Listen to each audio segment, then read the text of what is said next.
I'm thinking about free will, partly prompted by this video I looked at yesterday by Nicotine.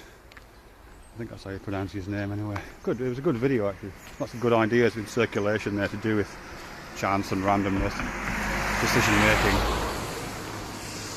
physics. A well composed set of ideas, I thought. But the way I'm thinking about free will right now isn't so much in terms of its I don't know how I'm thinking of it actually, if I might. Well, I'm kind of thinking of it in terms of how I experience it, or what the embodied correlates of aspects of free will might be. You know, what kinds of states do I feel my body putting itself into, or what kind of states does my thinking seem to refer to when I'm dealing with issues around free will? Particularly submission of free will, surrendering of free will, or those moments when free will is not operating, which I have to say I think is most of the time.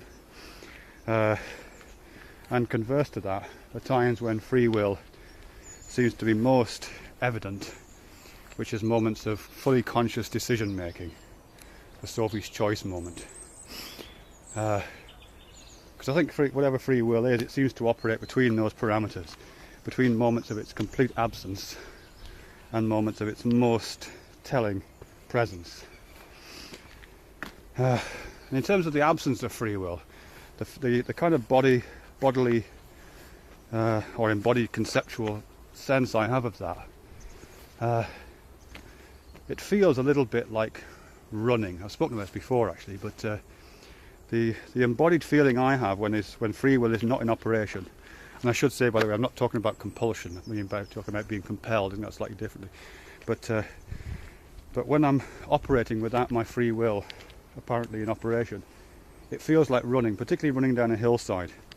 I think I mentioned in a previous video about scree running, which is a thing we used to do when I was a kid, where you basically run down a steep incline that's full of shale. You just go over the edge and run as fast as you can. And when you're in that situation, doing this scree running or something like it, roller coasters or whatever, there's no room for free will, there's no time for free will, there are no decisions to be made. You've committed yourself to leaning forward and running, and it takes all of your cognitive power really just to keep one foot in front of the other and not fall over. So there are no decisions to be made. You completely surrendered yourself to the inevitability of the action. And of course it's very pleasant, it's a very pleasurable sensation.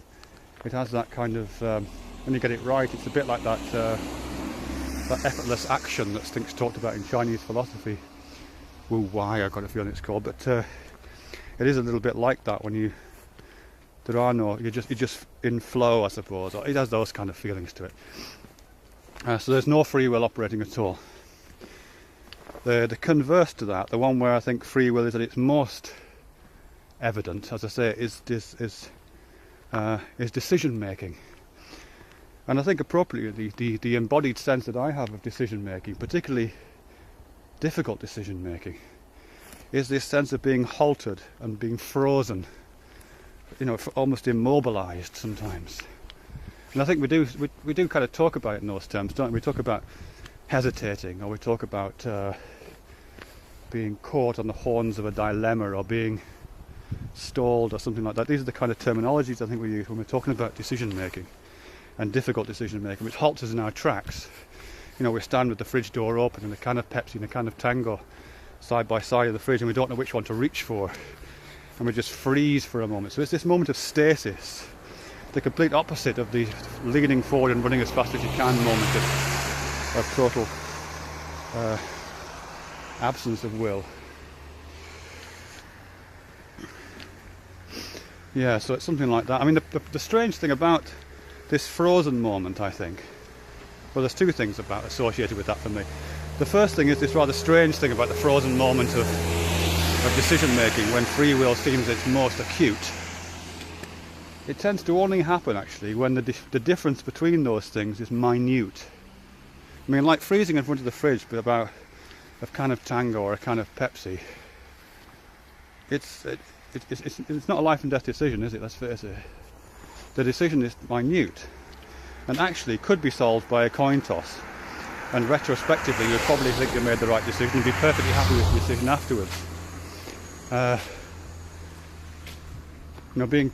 Being undecided about taking two courses of action is only ever difficult when the outcomes of these two courses of action seem fairly similar to you. They might have differences to other people, but to you they feel very similar. If there was a great difference between the outcome of one and the other, then the decision would make itself, it would be easy.